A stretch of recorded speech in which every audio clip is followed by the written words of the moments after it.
So if you have cattle on a small homestead and you have to feed hay in the winter, you're wanting to know, should I be unrolling my hay out in the pasture? Should I be feeding the hay inside a barn in a bunk? Well, I've tried both, and in this video, I'll let you know which one I think is better. So this right here is a Greg Judy style bale unroller that I built 2 years ago. This is what my first YouTube video was on. For somebody starting out in homesteading and doesn't have a tractor, a skid steer, or any of that equipment, this is one of the best tools you can have to allow you to get round bales of hay and bring them and feed them wherever you want.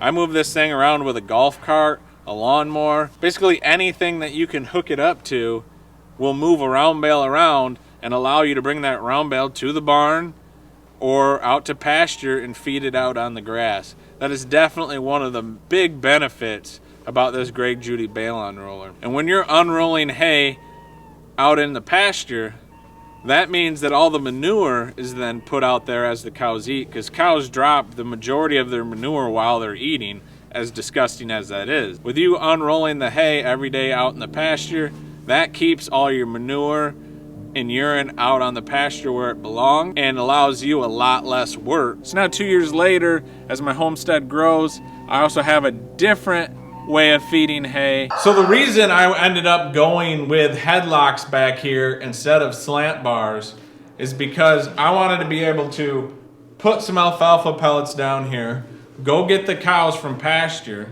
and they'll, most of the time they go where you want them to go because it's a routine every day. But I've had troubles in the past where they go into the holding pen, realize I'm not there yet, whatever, think, hey, do we really have to listen to this guy?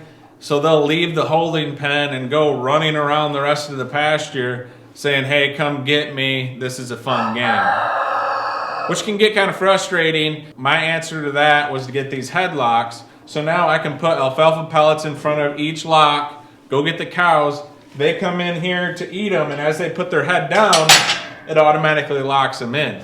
So now they have no choice. If they think, hey, we should go run around, no, not right now. And then once I get here, they'll all be locked in, and I can release them one at a time, like that, to then go over here, and I haven't finished it yet, but I'm gonna have a milking area over here to milk the cows in. This will also help the fact that normally you have a cow that's dominant. In our case, it's our girl Nellie. She always wants to be the first one milked. Even after you milk her, she decides, hey, I want to get milked again because she wants more alfalfa pellets.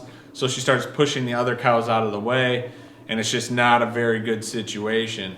This way, once she's done milking, she comes back down here and gets her head locked in. So that's why I went with headlocks instead of slant bars back here. But you could literally have a 6x6 board going across, what have you, to feed them in a situation like this. Obviously, you want as least waste as possible. Just like out on the pasture, whatever hay is wasted goes into my compost pile, and that ends up going to feed your microorganisms, feed your soil, which in return grows more healthy grass for your cows to eat. So it's really not waste. You really have to get out of that mindset. When you're paying $50, $60, $70 for a round bale, or you're buying square bales for $5 to $10 a piece, you want them to eat it. And I totally understand that, but no matter what, you're gonna have some waste. So the big benefit with feeding them inside, not having the mud outside. And I've found this out this year. You can help me with this video. This is Muffin. She's due the end of March. She's one of our new cows. This is Everett's cow. She's an A2 Jersey. She's actually pretty sweet. She's being kind of shy right now. But she actually likes to be petted. Most of our cows don't really care if you pet them or not, but she's pretty sweet. So when I put these headlocks in this year, I honestly didn't intend on using them as much as I am right now. So this year, here in Michigan, we've only had a couple good freezes for a few weeks. Other than that, it's been right around the 30 to 40 degree mark, which makes a horrible mess outside in the pasture. And even though I have that Greg Judy bale unroller, You cannot get out on that pasture without tearing it up, even with that and the lawnmower. The lawnmower will just spin out, get stuck, make a big mess. I know, I've tried it, I've gotten it stuck. Nothing more frustrating than tearing up the pasture that you've worked so hard for. So, although I'm a huge fan of feeding the hay out on pasture, when it's a soupy mud mess in the spring or in the fall, it just doesn't make sense. And like this year, if I didn't have this option, I would be making a horrible mess out of my pasture because it is never really frozen. And even though I'm feeding them in here, I'm letting them go out to pasture. So I want the cows to still go outside and go into the pasture and be in the sunlight because they need to get that vitamin D, because it's not only good for them, but they then pass that into their milk, and we get that vitamin D when they drink their milk. But because most dairy cows are raised in freestall barns, that's why if you look on the ingredients in your milk you buy from the store, the vitamin D is added into the milk. Whereas if you let the cows go outside, it comes from the sun. You can be in here. You have something to say? Yeah. You're looking awfully wide. You want to tell them? Do you like the slant bars, or do you like eating outside? Wherever you leave that hardened driveway, they will make mud. And I'm trying to move that. Oh, now you're going to sniff the camera. Well, please. You don't need to eat my camera. Come on. You can talk, but the camera's up here if you want to talk. Yeah. You gotta raise your head up, talk into here. They'll listen, I promise. So let me go show you a few examples of that. Would you like to go with me, Muffin? You gonna go show them? Show them how you get to the pasture. So right here's my big compost pile. Right over here, this is where they were going out to pasture. The snow is covering it up quite a bit right now, but that's a nice big mud mess. So right now, don't mind all the trash that we're cleaning up. You're starting to bag up, Muffin. That's good. So this is a nice crushed asphalt driveway, and there's plenty of manure on here. How's it going, Sadie? But I'm letting them walk down this and go out to pasture. So that's definitely one of the downfalls, is they're manuring this up, getting it all dirty. But then right here, as they go back out to pasture, I have no choice but to walk through this. It's not really a ditch, but it kind of is. It's definitely where the water flows. So once they leave the driveway, it's gonna make a mud mess. And what I end up doing is, this is about max here. They've been going through here for about a week. Wouldn't you say, Muffin? About a week you've been going through here? And as you can see, I mean, once they go out, it spreads out, and they're not really sinking in that bad, but I'll end up moving this down. So it's a fine line here. I mean, do you want to tear up each spot a little bit, or do you want to just leave them here and let them tear this up completely and not have it grow back very good? I honestly do think it's better to tear up each spot a little bit. It'll grow back. They're not really sinking in a whole lot here. I'll move this down to where they have to enter down here. They'll tear that up a little bit and keep moving it around. I mean, winters like this, you don't have much of a choice.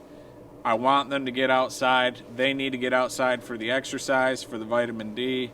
So we just keep dealing with it. I mean, mud isn't that much fun, but I would rather wipe mud off a cow's udder before I milked her than manure. So hopefully it freezes here a little bit. I never thought I would say that. My whole life I've been raising animals and hated the winter. But as a kid, most of the stuff was inside, so I just didn't want it to freeze because it would freeze my waterers. But now that I raise everything outside, it's a pain in the butt when it doesn't freeze because it creates mud. So with all that being said, it definitely depends on your ground type. I mean, if you have sandy ground and you can get on it year round, I would definitely go with a Greg Judy bale on roller 24/7. it is definitely a wonderful tool to be able to grab round bales with a lawnmower, an ATV, a truck, any of that stuff, unroll it on the field. It keeps your manure going on the field so you don't have to deal with it. And it's just an extremely easy way to feed cows hay in the winter when you don't have a lot of extra equipment. So one of the big benefits of feeding cattle inside in the winter is the fact that they're dropping 50% of their manure load inside. Now I know I just told you that that's one of the big benefits of unrolling hay out on pasture, but the truth is, in the wintertime, that manure just sits there. It's not getting all the microorganisms in it. It's not feeding the soil as well because it's too cold for all that to happen.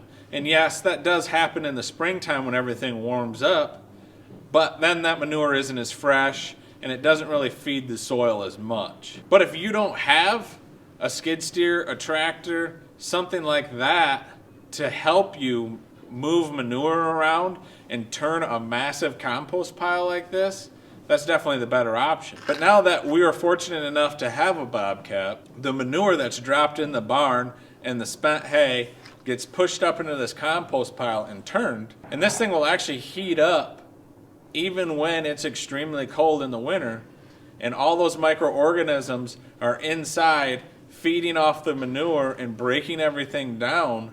So by springtime, it'll be some beautiful compost that is alive.